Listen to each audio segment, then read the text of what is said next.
Bonjour à tous et à toutes, je m'appelle Céline Zhang, je suis la directrice principale des initiatives stratégiques de l'initiative de l'Institut urbain du Canada. Je veux vous souhaiter la bienvenue à cette séance de mobilisation de l'initiative canadienne des collectivités en santé. Le titre de notre conférence d'aujourd'hui, créer des espaces sécuritaires et vivants et adapter les programmes et espaces publics durant une pandémie. Donc j'ai l'honneur d'être avec mes collègues d'Amis des Parcs et mes collègues des organismes partenaires, c'est-à-dire la Fondation communautaire du Canada, ainsi que 880 Cities, le réseau de développement économique des communautés canadiennes, MARS, l'Association nationale des centres d'amitié, JP Placemaking et le réseau pour l'avancement des communautés noires. Aujourd'hui, je suis à Toronto, le territoire traditionnel de nombreuses nations, y compris les Mississauga de la Gaspésie, les Anishinaabe, Chippewa, Haudenosaunee et les Wendat. Toronto est régi par le traité 13, signé avec les Mississauga de la Gaspésie, et le traité Williams, signé avec plusieurs nations Anishinaabe. Dans la perspective de reconnaissance des peuples autochtones et de changement de nos gestes vers l'amélioration des espaces publics, c'est de ce dont on parle aujourd'hui, le type d'activité qu'on peut tenir dans les espaces publics, les responsabilités qui sont les nôtres, les uns envers les autres, ainsi que la gestion d'une pandémie.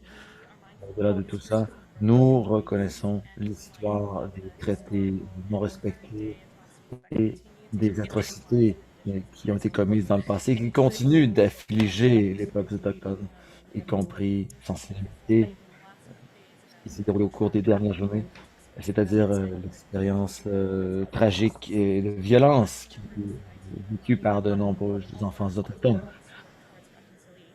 À l'Institut urbain du Canada, nous reconnaissons que tous nos gestes doivent être mesurés, pesés, et que nous, décideurs, élaborateurs de politique, avons une responsabilité envers la population ainsi que comme tous les citoyens du Canada. Donc, dites-nous d'où vous venez, où vous êtes. Je sais qu'il y a des participants aujourd'hui qui sont partout au Canada et dites-le dans le chat.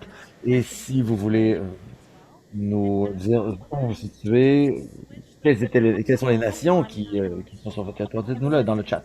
Et au bas de votre écran, vous pouvez écrire à tout le monde plutôt qu'à seulement nos conférenciers. C'est-à-dire que tout le monde, l'auditoire, pour avoir des devenus et qui fait. Et dans la conversation d'aujourd'hui, pendant ces conversations, n'hésitez pas à utiliser le chat. C'est un des avantages de cette conférence sur Zoom. À cette époque Zoom que nous connaissons depuis un an, c'est quelque chose qui va se dérouler de plus en plus.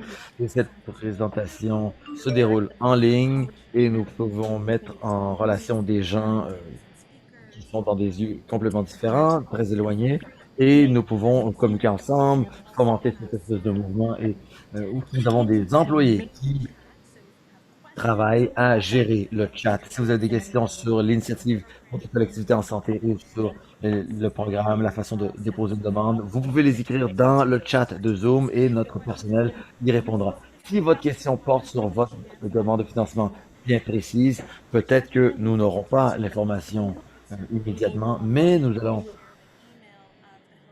vous envoyer le courriel de l'initiative canadienne pour des collectivités en santé. Vous pourrez y poser votre question et il y a des gens qui vous répondront en temps et lieu. Vous devez aussi savoir que cette séance est diffusée en anglais et en français. Pour avoir accès à l'interprétation française, cliquez sur le globe au bas de l'écran, choisissez la langue de votre choix et la séance est enregistrée. Elle sera diffusée sur le site web de l'initiative pour des collectivités en santé au cours des prochains jours. Pour ceux et celles qui ne connaissaient pas ce programme, l'initiative pour des collectivités en santé est une initiative en fait, un investissement de 31 millions de dollars du gouvernement du Canada pour soutenir les efforts en vue de l'adaptation des espaces contre la COVID-19. Les demandes de financement, en fait, on peut demander un financement allant de 5 000 à 250 000 dollars et vous avez jusqu'au 25 juin 2021 pour soumettre votre demande. Il vous reste moins de 2 mois. La première ronde de financement était très concurrentielle. À la deuxième ronde, en fait, à la première ronde, nous avons reçu plus de 3 000 demandes pour un total de plus de 360 millions de dollars. Nous avons déjà accepté plus de 250 initiatives et vous pouvez voir une carte interactive des endroits où se déroulent ces initiatives sur le site web de l'initiative pour des collectivités en santé. Donc, c'est tout ce que j'avais à vous dire. On peut maintenant démarrer la conférence. J'ai le plaisir de passer le micro à mes collègues d'amis des parcs qui vont prendre le relais. Rachel, c'est à vous. Merci, Selena. Je vais afficher ma présentation. Je me présente. Bienvenue. Merci de nous écouter aujourd'hui. Merci aux Fondations communautaires du Canada, à nos partenaires techniques. Je m'appelle Rachel Ian-Shishkin. Je suis gestionnaire de projet principal chez Amis des Parcs. Je suis aussi situé sur le territoire traditionnel des Mississauga de la Rivière-Acadie, Anishinaabe, Chippewa, Haudenosaunee et Wendat. Toronto est également le lieu de vie de bon nombre de personnes des Premières Nations, Inuits, Métis, et ce territoire est régi par le traité 13, conclu avec les Mississauga de la Rivière-Acadie. Et nous sommes tous des gens vivant sous l'ombre de ce traité et nous reconnaissons l'histoire de ces peuples et les injustices qui ont été commises ici. Donc, c'est une séance de mobilisation de l'initiative pour des collectivités en santé. Nous allons vous donner des idées simples de gestes pris par des communautés, collectivités pour créer des espaces sécuritaires et accessibles. Donc, nous allons vous donner des idées de ce que vous pouvez faire pour adapter des programmes et des lieux pour créer ces espaces publics sécuritaires et vivants, vous inspirer. Comme l'a dit Selena, si vous avez des questions bien précises sur votre demande de financement, vous pouvez les écrire à Fondation communautaire du Canada. Il y a du personnel qui répondra à vos questions. Et aujourd'hui, nous allons parler de certains projets qui existent pour vous inspirer. Et nous voulons inspirer, mobiliser des groupes locaux et nous encourageons la création d'espaces publics équitables pour répondre aux besoins des populations touchées par la COVID-19. Nous allons aussi créer un blog qui contiendra les liens et les idées qui auront été énoncées lors de la séance d'aujourd'hui. Comme l'a dit Selena, le chat est un outil très utile. Vous pouvez y inscrire vos idées et nous avons hâte de prendre connaissance des projets que vous avez. Je vais vous présenter mes collègues. Il y a Sue Hart, gestionnaire de projet, ainsi que Mash Salehoum, qui est gestionnaire de projet à Vancouver. Elles sont avec nous aujourd'hui. Et je vous parle de notre organisme, pour ceux et celles qui sont ici pour la première fois. Amis des parcs appuie, mobilise et aide les citoyens à activer le pouvoir des parcs afin d'améliorer la qualité de vie urbaine à travers tout le Canada. Nous fournissons un soutien aux communautés, aux organismes locaux et au personnel municipal partout au Canada qui travaillent pour améliorer les parcs. Notre programme vise à fournir aux collectivités les outils et l'animation dont elles ont besoin pour améliorer leurs parcs, les utiliser à meilleur fruit, ainsi que nous fournissons des idées de projets, d'initiatives qui peuvent se dérouler dans les municipalités. Cette année, nous fêtons notre 10e anniversaire. Nous avons des bureaux et du personnel sur le terrain à Toronto, Montréal et Vancouver. Il y a de nombreuses façons pour nous de travailler avec les collectivités. Nous travaillons avec plus de 900 groupes qui s'occupent des parcs au Canada, des groupes locaux. Nous avons un programme de financement national qui se déroule dans 9 de nos centres. Et mes collègues vont en parler davantage plus tard. Aussi, nous avons des ressources en ligne, des guides pratiques de la planification d'activités, d'animation, des parcs, des espaces publics également. Nous avons des ressources sur la planification organisationnelle, des études de cas, des études, des rapports annuels sur les... Nous produisons un rapport annuel sur les parcs canadiens qui sera publié d'ici un mois. Et à propos de l'initiative canadienne pour des collectivités en santé, c'est important que votre projet démontre comment votre projet peut mobiliser la population. Donc, il y a des conseils pour peaufiner votre projet. Nous avons quelques conseils à vous donner aujourd'hui. C'est à vous de démontrer et c'est important de le faire, qu'il y a une mobilisation communautaire importante et significative. C'est-à-dire que votre projet fait jouer la communauté et s'adresse à la communauté en regard de la COVID-19. Donc, vous voulez vous intégrer en fait une participation communautaire, un leadership communautaire dans votre projet. Donc, nous avons pensé que quelques éléments seraient importants pour vous, c'est-à-dire vous devriez en prendre connaissance. C'est-à-dire, nous avons eu des discussions sur le webinaire l'an dernier sur la mobilisation communautaire dans les parcs et les espaces publics. Nous allons partager ce document qui donne des informations très intéressantes sur la mobilisation populaire. Nous avons des ressources sur les partenariats communautaires ainsi que des conseils pour que ces partenariats fonctionnent bien. Nous allons vous communiquer cette information et ces documents. Il y a des façons de communiquer avec nous si vous êtes inspiré, vous voulez savoir davantage sur ce que nous faisons. Nous avons une lettre mensuelle qui vous fait part des événements à venir, des activités que nous organisons. Nous avons un site web national, en fait une page Facebook nationale complètement bilingue. Et maintenant, je passe le micro à ma collègue Sue.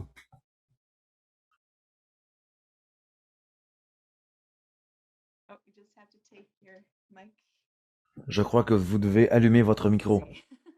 Excusez-moi. Merci, Rachel. Je vais commencer par parler des espaces publics. Cette année, c'est devenu encore plus évident que les parcs et les espaces publics sont très importants et qu'ils apportent des avantages très importants. C'est-à-dire qu'ils ont un impact positif sur la santé mentale des gens, l'économie et le bien-être des gens, ainsi qu'ils permettent aux gens de se réunir. L'an dernier, nous avons tenu un sondage sur auprès des municipalités, de la population, sur l'impact de la COVID-19 au Canada. Et ce sondage nous a montré que les parcs ont joué un rôle central dans la vie des gens pendant la pandémie. La plupart des Canadiens et Canadiennes disaient que les parcs étaient devenus encore plus importants pour leur santé physique et mentale. Et nous commençons à apprécier la valeur des parcs.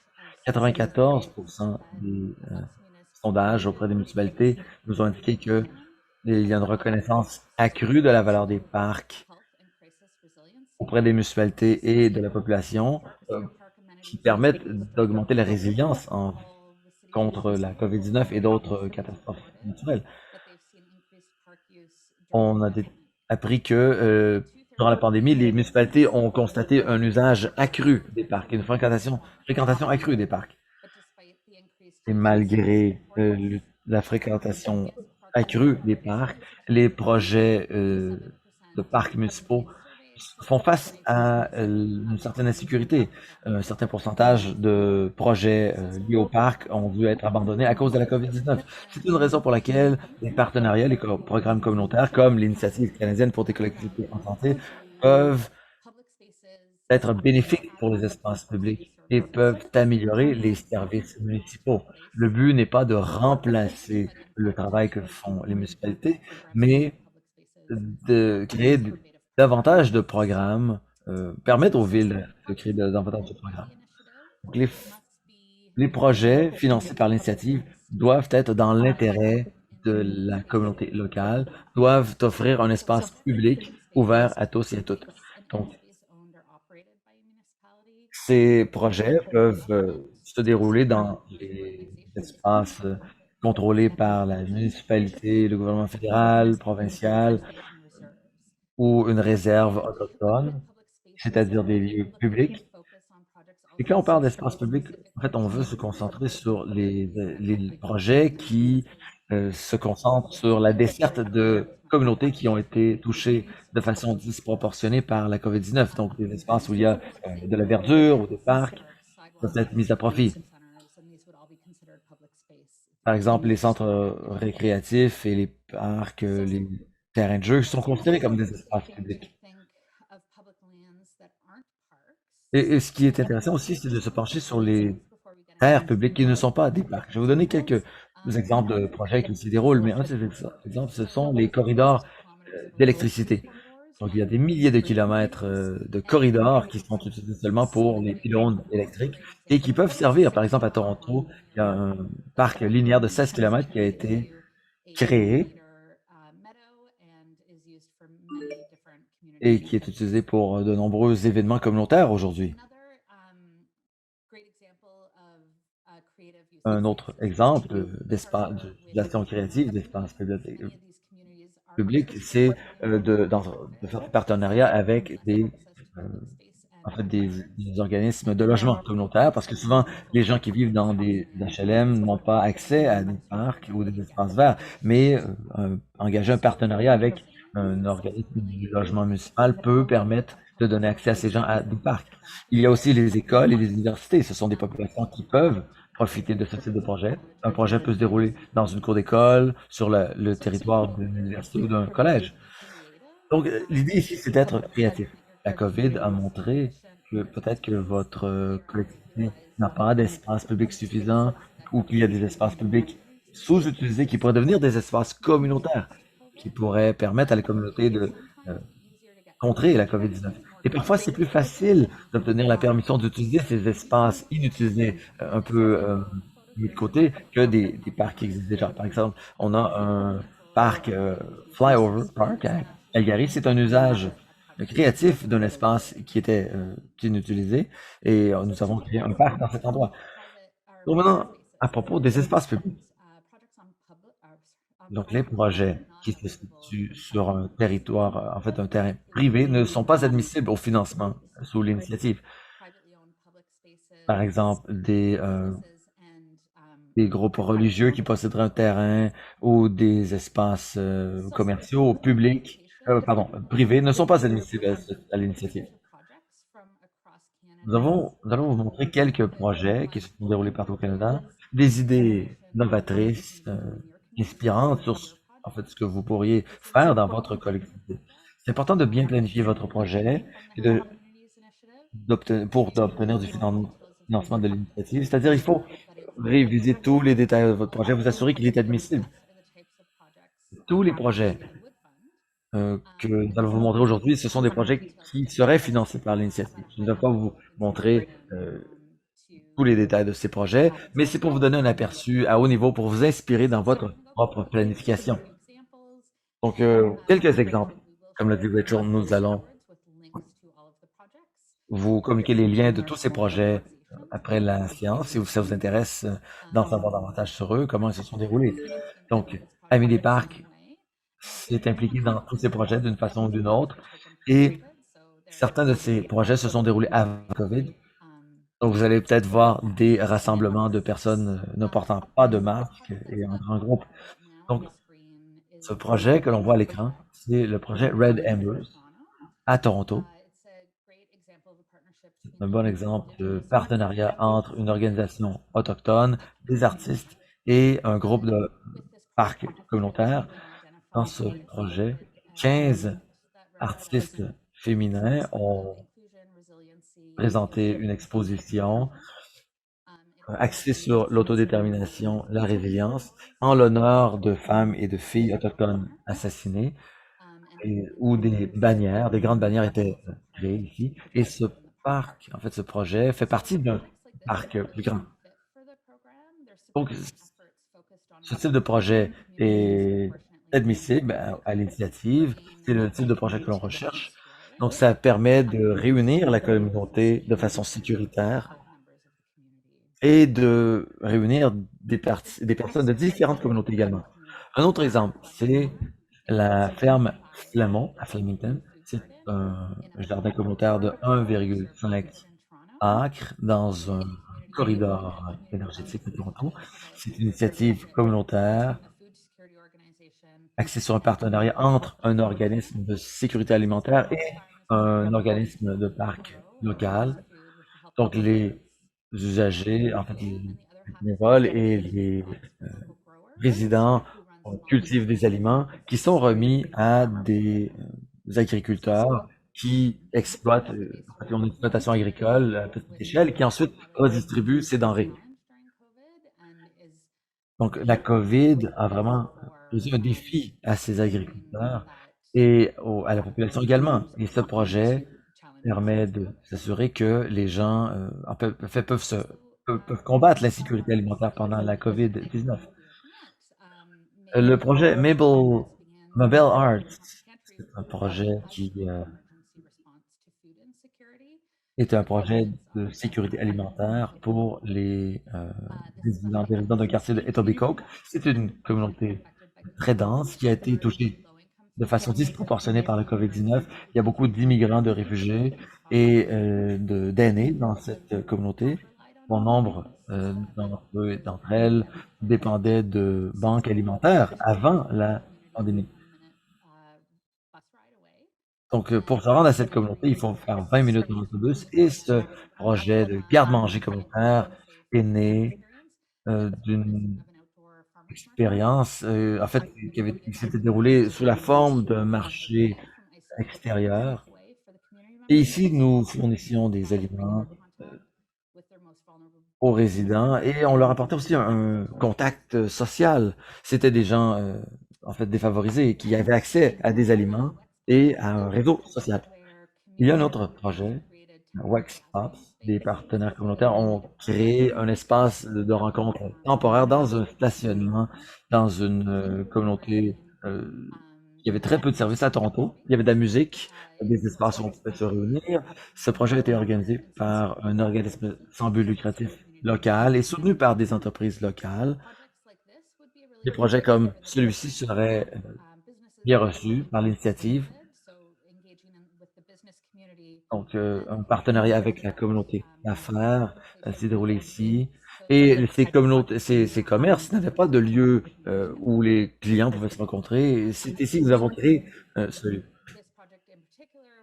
Dans ce projet précis, en fait, il s'est déroulé sur un stationnement commercial qui est privé, mais on pourrait créer ce type de projet dans un espace public. Un autre exemple, c'est le Milky Way Indigenous Initiative, un projet qui est géré par un organisme caritatif local à Toronto, en partenariat avec des leaders autochtones. Leur projet vise à créer un espace où on met l'accent sur la réconciliation, la recherche de la vérité. Ça s'est déroulé sur le premier territoire possédé par la communauté, détenu par une fiducie de Toronto. Donc, on voulait qu'il y ait un transfert de connaissances entre aînés, entre jeunes, un transfert de connaissances intergénérationnelles et un système de distribution alimentaire. Donc, quand c'est sécuritaire de le faire, de petits groupes de personnes se réunissent ici, se déroulent des activités sur ce terrain. Et évidemment, la COVID qui a été un défi immense. En fait, nous avons pu tenir des activités dans ce lieu malgré la COVID, ou justement pour contrer la COVID et ses effets. Rachel, oui, merci. Donc, on se déplace un peu partout au Canada ici. Je vais vous donner des exemples de projets qui se sont déroulés ailleurs. Donc, à Montréal, dans l'est du pays, j'ai déjà parlé de ce projet dans le passé. Donc, je m'excuse de cette répétition si vous étiez des nôtres la dernière fois, mais c'est un bel exemple qu'on aime bien représenter. C'est la forêt éphémère au parc Jarry, à Montréal. C'est une initiative du Cap Jarry, la coalition des amis du parc Jarry. C'était une forêt mobile, temporaire, où les citoyens pouvaient apporter leur sapin de Noël après les fêtes et le planter dans la neige. Donc ça a créé cette forêt éphémère et ça permettait aux gens en fait, de tisser des liens les uns avec les autres dans cette forêt éphémère. C'était magique de se promener parmi les centaines d'arbres qui avaient été plantés dans le parc Jarry. Ça a créé des expériences phénoménales et les gens pouvaient se réunir de façon sécuritaire. Et, et surtout l'hiver, ça permettait aux gens d'avoir accès à un espace sûr, sécuritaire l'hiver.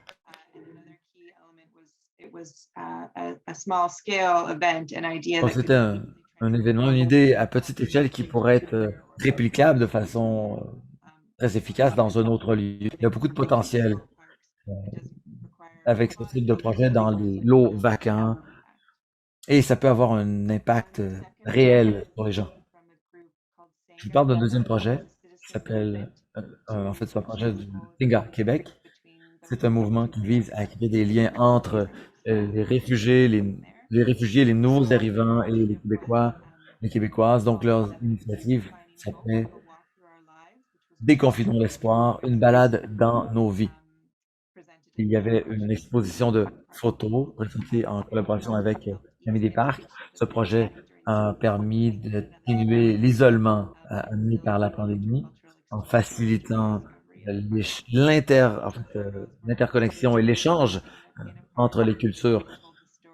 Donc, ça s'est déroulé dans un parc où on racontait l'histoire de divers parcours, c'est-à-dire des gens qui venaient d'un autre pays. On racontait par ces photos avec des témoignages écrits en français, en anglais, en turc, en arabe, en chinois, leur parcours, leur histoire.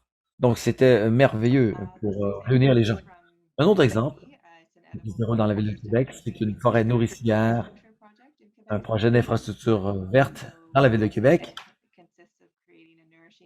où on crée un écosystème nourricier et c'est aussi un projet de sécurité alimentaire et qui donne accès à des infrastructures agricoles à la population. C'est une expérience collective. Les gens contribuent au développement de leur collectivité et ont accès à des aliments sains. Le projet a été créé par Agiro, un organisme à but non lucratif, en collaboration avec un groupe de résidents local. Les participants ont planté des arbres fruitiers, des arbres, des conifères et des feuillus. Donc, le jardin forestier se trouve sur une terre qui borde le lac Saint-Charles, qui a été acquise et qui a été préservée, en fait, sert à préserver des espaces verts au lac Saint-Charles, qui est une source d'eau potable pour une grande partie de la population de la ville de Québec. Donc, la forêt offre, en fait, cette forêt nourricière permet de préserver la santé du lac et c'est une source de nourriture pour les résidents également. Un autre exemple de projet à Montréal, Le Carré et sa ruelle, qui a été créé dans Rosemont, la petite patrie, à Montréal. Donc, depuis 2016, ce projet se déroule dans la ruelle Saint-Dominique et Casgrain, anti-ruelle. Donc, les résidents, participants ont créé des lits de fleurs, des îlots de verdure, et se sont réappropriés la ruelle ici.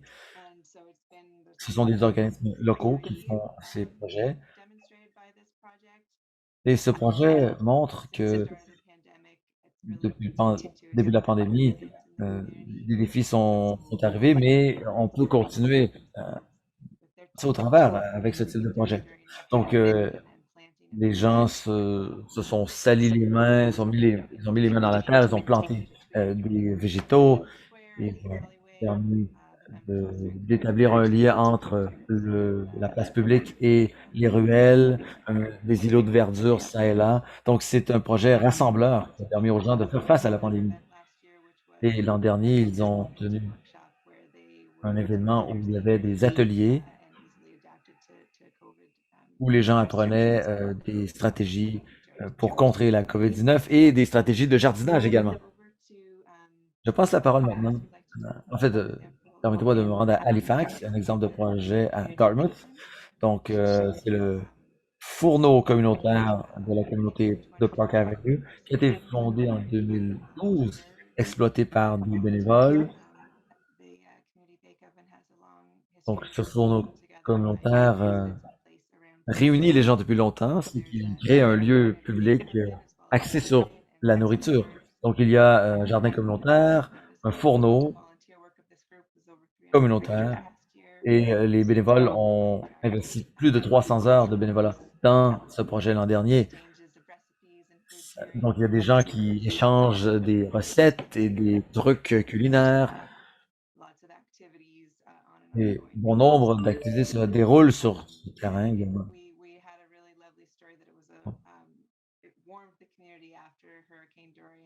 Et après Dorian, après la tempête tropicale Dorian, c'est ce fourneau communautaire qui a permis de relever la communauté d'une certaine façon parce que les gens s'y réunissaient et ils avaient besoin de ce réseau social. Bonjour à tous et à toutes. Um, so my name is Mash Je Sallow, and m'appelle I'm joining from the Marsh unceded Saloemon. lands of the Musqueam, Je suis Squamish, sur and le Tsleil-Waututh territoire nord-cédé nations, or des so-called Nanisivik. Squamish, I'm just going to take a few more Squamish, minutes to talk à about a Vancouver, couple more creative ce placemaking qu'on appelle projects Vancouver that aujourd'hui. Artist Je vais vous Pose parler de has quelques projets qui se developed. sont déroulés sur la côte It's ouest. a really Ce que vous wonderful voyez à program l'écran, that c'est connects un the groupe community merveilleux qui to a s'appelle local Hives museum for Humanity, where des campus ruches pour educators, l'humanité, qui creators, and teachers travaillent can dans experience and le thrive. centre-ville, un quartier chaud du It's a really centre-ville. wonderful group. Hastings, c'est un très It's beau groupe. surprisingly very therapeutic, and the Et concept of gardens also cette creates space to test activité de creativity jardinage and et de influence. travail avec les ruches a un effet Including bénéfique et honey and candles outside thérapeutique interests, sur which has les been usagers. marketing themselves through local businesses to support Donc, c'est un tourism. projet qui aide justement les The commerces concept locaux à fosters soutenir leur local propre économie. relations with Donc, la host population communities centre-ville, during Hastings, COVID, est as vulnérable, well as pauvre, a été touchée during COVID. It's de been façon disproportionnée par la challenging for COVID-19. participants Et to maintain a ce projet social a permis aux participants connection de se online and développer, community de conserver un lien avec la nature, avec les plantes, avec la nature et avec leur communauté supporting également. mental and physical health Et activities ça a through un effet bénéfique sur leur santé physique et mentale dans cette période difficile. C'est un très beau projet parce que participants les have taught participants beekeepers who are professional beekeepers a lot about this project. ont enseigné de nombreuses choses Organizations move their aux, programs to virtual en fait, platforms, and in the aux process, agriculteurs professionnels qui creating s'occupaient des ruches. Donc nous creativity and avons community trouvé connection de through nouvelles façons d'établir des virtual liens audiences that communautaires may have not been pendant able la to meet COVID in et an de in-person rejoindre setting. des populations qui Stoneforge n'étaient Connect, pas for example, has joignables held dans le several passé. local events that bring Donc, il together y a eu de nature, nombreux événements business, qui and ont mis en community relation l'éducation to collaborate naturelle, around la a communauté, single urban l'art, et microregion. qu'ils ont mis en relation The tous ces program was aspects hosted sur, en fait, at dans un centre Nature urbain. Garden Donc, il y workshops. avait des ateliers Sarah Ross, also known as Red Sarah, is an axés sur les environmental oiseaux, scientist l'observation d'oiseaux who avant le COVID. combines Donc, observing Sarah, birds and their communication styles. Sarah donnait des ateliers sur Sarah les was oiseaux et lucky to get up pendant at la crack of dawn in the summertime, so en fait, elles avaient demandé early, and aux made participants de se everyone lever a local green au space lever du for jour the très sun to tôt beat on. et ils s'étaient rendus dans cet espace communautaire, ce parc. Ils avaient et Participants presented enregistré their bird le chant des photographs oiseaux. and edited them on Ils ont Canva appelé ça le and shared them cœur on a digital du lever platform. du jour. Et ils ont publié Together, the ces enregistrements sur une participants plateforme. On y entend explored les nature all oiseaux. over the city, which En made fait, it a truly magical pendant toute la experience journée. while motivating everyone to go outside and C'est un create projet nature. qui motive les gens à se rendre dans les espaces naturels dans la ville, établir un lien avec la Ultimately, this nature. park was À born from a Calgary, vision le developed by parc Artist Pose Flyover Park residents est who wanted to né raise de money la for public vision space. de So this résidents space qui was voulaient originally a euh, field of réclamer, en fait, réutiliser ou grass, reprendre le contrôle d'un and the endroit maintained inutilisé. landscape. Donc il y avait un viaduc We et engaged in c'est artist pourquoi nous avons créé participants to un place parc sous ce projects viaduc. C'est pourquoi on l'appelle on Flyover the Park, le parc du parks viaduc. that allowed them to test out Et ça leur a ideas for the permis de space while tester des engaging idées with more of the de community projets and et de nouer des residents. liens plus étroits avec la When communauté involved in the et larger d'établir des partenariats avec d'autres permanent partenaires project. qui n'auraient pas été Some of intéressés the small n'auraient interventions pas été included a windmill dans garden, l'histoire. Donc ils ont créé un planting jardin roads, beautifying the fences, and picnic benches in the area. un jardin, en fait un jardin, des espaces Artist pour helped manger, des design tables the de pique-nique kitchen, et un jardin with d'éoliennes community également. partners and Et locals. bon nombre de partenaires ont The participé à ce projet, program ainsi que la municipalité de Calgary. Donc il y avait 6 étudiantes de l'université, urbanism and en landscape fait de la faculté collaborated to design d'urbanisme et the d'architecture de kitchen l'université de to Calgary, qui ont conçu ce transform parc. this empty space into Ils a ont transformé cet space espace where inutilisé more en people have been able plaque to create tournante safely and communautaire, with benefits to vivante all. et sécuritaire. So Donc, we c'est un très know bon that exemple these de spaces projet are qui s'est important in déroulé. Nous communities, savons que ces espaces sont très but importants pour la residents communauté. include Et those 62% des living in résidents crisis was dans especially important. ce quartier vivent dans des appartements. Donc, c'est The park très also important pour programmed d'avoir accès à residents ce who lieu. needed safe outdoor Et il y a des spaces gens qui n'avaient pas accès à des lieux à l'extérieur pour and jouer, s'amuser pendant la COVID-19.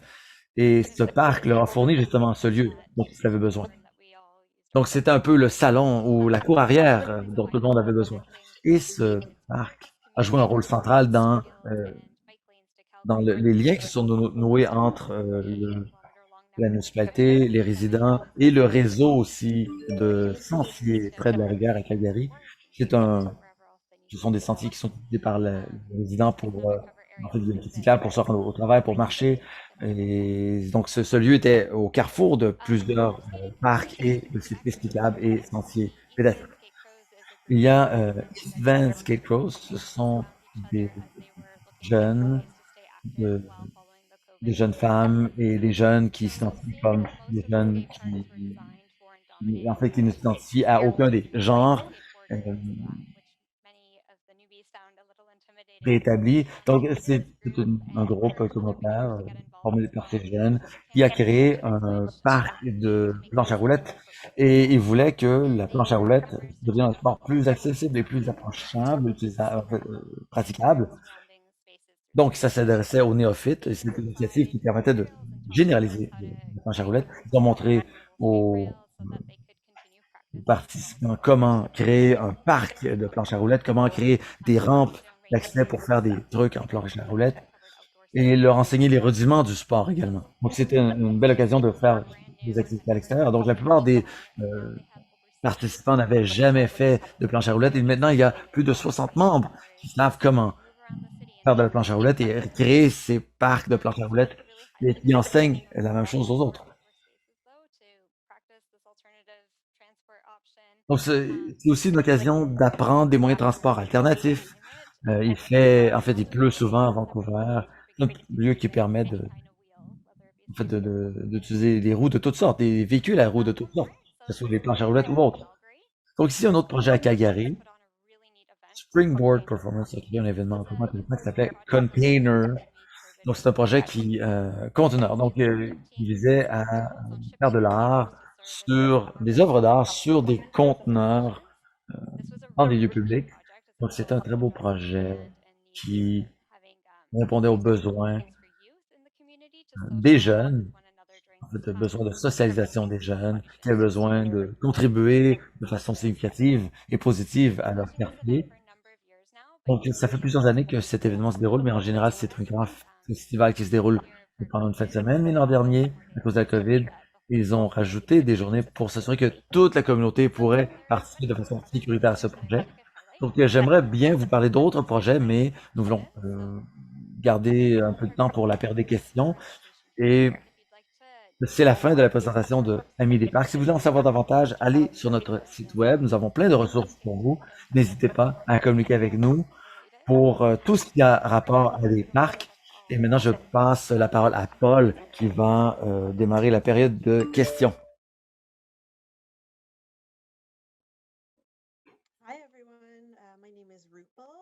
Bonjour, je m'appelle Rupa, je travaille à l'Institut urbain du Canada. Je suis ici pour animer cette période de questions suite à cette conférence de Amis des Parcs. Merci beaucoup. Et Michel de Fondation communautaire du Canada qui se joint à nous.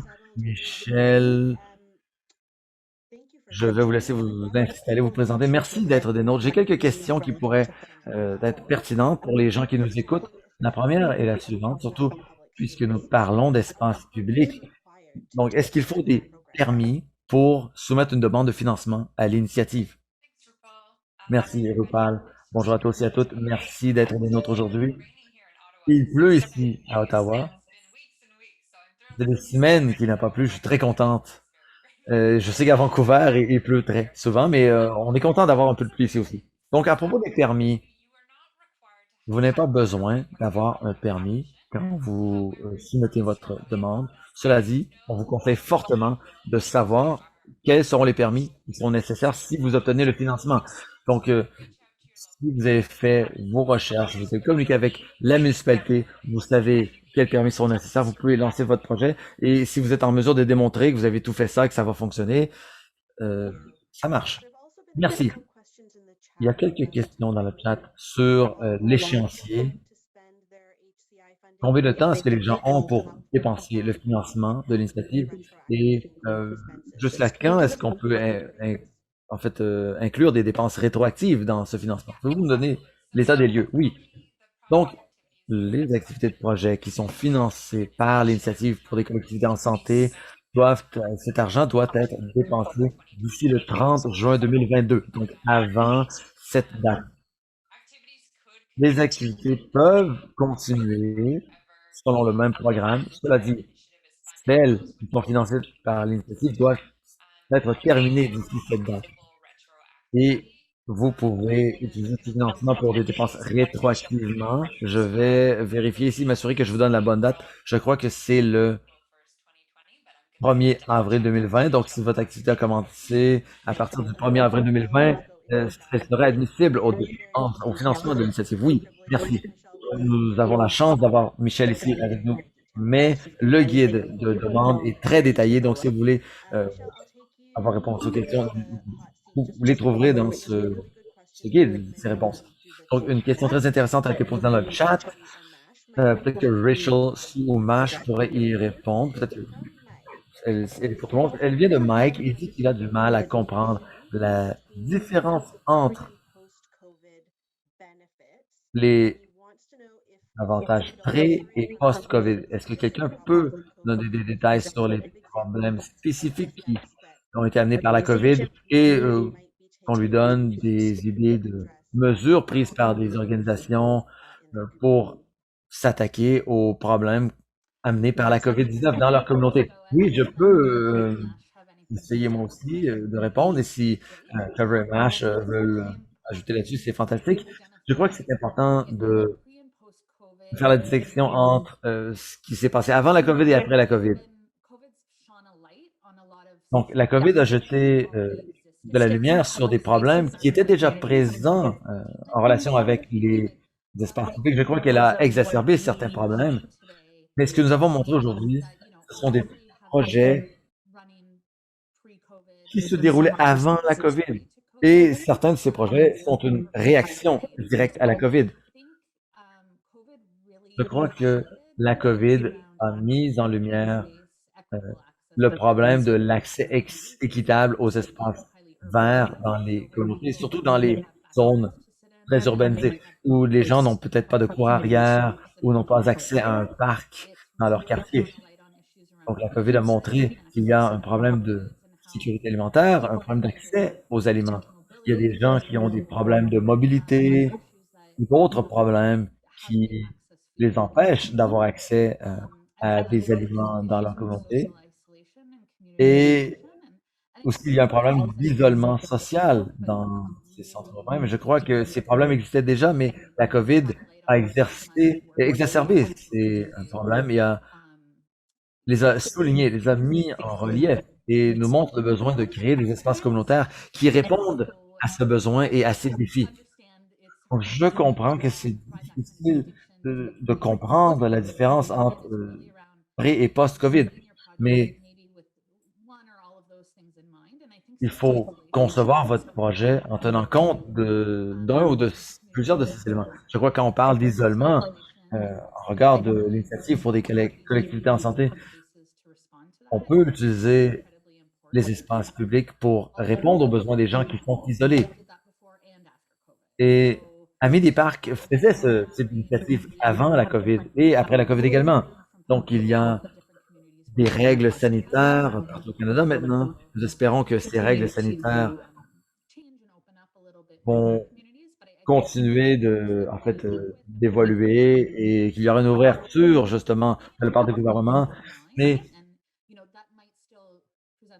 bon nombre d'initiatives ont été déplacées en ligne, ce qui peut en soi être bénéfique, mais poser un problème pour ceux et celles qui n'ont pas accès à la technologie ou il y a peut-être des années qui ne connaissent pas comme en fait le fonctionnement d'un ordinateur. Donc, la clé ici, c'est qu'il faut savoir comprendre quels sont ces obstacles et parler à vos participants, que ce soit en ligne ou en petit groupe ou en personne, par téléphone, pour réellement comprendre quels sont leurs obstacles, qu'est-ce qui les empêche de se mobiliser et de participer à la communauté, et comment on peut innover dans nos projets, nos initiatives pour réduire ces obstacles. Je crois que la COVID vraiment a jeté une lumière crue sur ces problèmes et j'espère qu'après la COVID, plus tôt que tard, j'espère, on pourra continuer d'appliquer ce que nous avons appris durant la COVID à nos projets de l'avenir pour répondre aux besoins de nos communautés, pour comprendre que certains membres de la communauté sont touchés de façon disproportionnée par ces problèmes et que nous pourrons appliquer nos apprentissages de façon à améliorer la mobilisation citoyenne. J'espère que je réponds à votre question. I think you covered it all. Thanks. Je crois que vous avez très bien répondu à la question. Merci. Related question. Il y a une question connexe qui a été posée dans le chat. What are some of the unexpected barriers Quels sont les obstacles that you might have heard about et les that écarts communities have imprévus, overcome during the inattendus, pandemic in dont order vous avez to pris de execute connaissance, qui ont dû être surmontés par la communauté pendant la pandémie COVID responsive projects? So, pour some exécuter des unexpected projets challenges en réaction à la COVID-19? Est-ce qu'il y avait il y a eu des défis ou des écarts imprévus qu'on peut, qu'on peut mentionner aux gens pour qu'ils évitent ces problèmes? Oui, il y a une chose qui me vient à l'esprit. Je ne sais pas si c'est inattendu ou une surprise, mais quand on veut faire un transfert de nos projets communautaires en ligne, que ce soit, en fait, comme tout, le travail, l'école, les enfants, en fait, tout a été transféré en ligne. Donc, il y a une fatigue ou un désenchantement, une démobilisation. Peut-être que les gens s'éloignent un peu de cette mobilisation en ligne. Ils attendent qu'on puisse recommencer à faire des choses en personne. Donc, c'est un défi qu'on peut surmonter en pensant à une façon créative.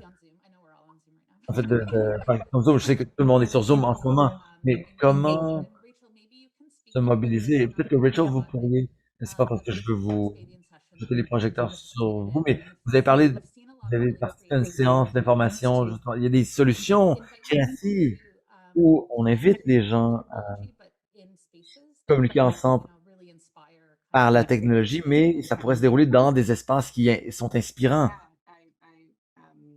qui inspirent la créativité. Oui, je suis d'accord avec vous. Je sais que l'aspect créatif est important ici. Parfois, il y a beaucoup de choses qui se déroulent, on a des responsabilités. C'est difficile de comprendre cette façon de faire, mais il faut savoir que nous sommes capables de travailler ensemble. Et vous parlez de l'événement, en fait, j'en ai parlé à la dernière séance de mobilisation,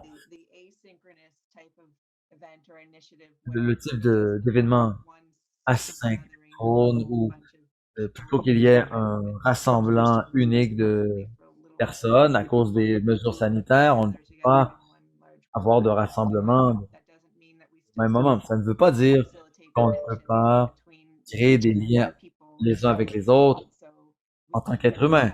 Donc, il y a des types d'événements où l'événement se déroule sur une période plus longue. Il y a des petits groupes de personnes qui se rendent à un lieu à un moment donné, ils quittent le lieu et d'autres personnes viennent par la suite, chacun à son tour. Donc, il y a eu un atelier qui a été donné il y a quelques semaines, peut-être un appel Zoom, mais les participants en fait, on incitait les participants à appeler par téléphone et ils écoutaient d'une oreille, de l'autre écoutait, on leur demandait d'écouter leur environnement. Ils étaient à l'extérieur, donc l'environnement, la nature, les oiseaux. Donc c'était une façon de participer à cette séance en ligne, mais aussi à établir un lien avec la nature. Donc il faut commencer, en fait, continuer à penser différemment, à sortir des sentiers battus et à être créatif dans son initiative. Michel, je reviens vers vous pour un instant. Il y a des gens qui voulaient savoir quels projets ont été financés à la première ronde. Pouvez-vous me donner un exemple de projet qui a été financé à la première ronde, qui s'inscrit dans cette perspective de création d'espaces sécuritaires et vivants? Oui, bien sûr. Il y a un projet qui a été annoncé la semaine dernière, qui s'appelle le projet d'expansion et de durabilité des sentiers ici à Ottawa. C'est un projet qui va créer des animations dans des territoires non utilisés l'hiver dans la région de la d'Ottawa, qui va favoriser des activités comme la raquette, le ski de fond, la marche et le vélo d'hiver. Donc c'est un projet qui se déroule sur un sentier de 9 kilomètres qui autrement ne serait pas accessible l'hiver. et ce sera un accès gratuit pour la population. Merci. Est-ce qu'il y a des questions qui entrent dans le chat à la dernière minute? Je crois que non. Merci à tous et à toutes d'avoir été avec nous aujourd'hui. La période de questions est toujours un peu comme un tourbillon d'informations, mais j'apprécie beaucoup vos questions. Ça nous a donné l'occasion d'y répondre en temps réel. Merci à Amis des Parcs d'avoir été des nôtres aujourd'hui. Merci à Michel. Et nous allons vous présenter un sondage très bref. Si vous pouvez y répondre, ça serait fantastique. Pendant que vous y répondez, je vous rappeler que notre prochaine séance de mobilisation sera la semaine prochaine, le 8 juin, animée par un de nos partenaires, ICLEI Canada. Le sujet est comment présenter une demande de financement, conseil pour les premières demandes. Je sais que c'est très intéressant pour bon nombre d'entre vous aujourd'hui. Dites-le à vos amis, partagez le lien et on se revoit le 8 juin. Merci.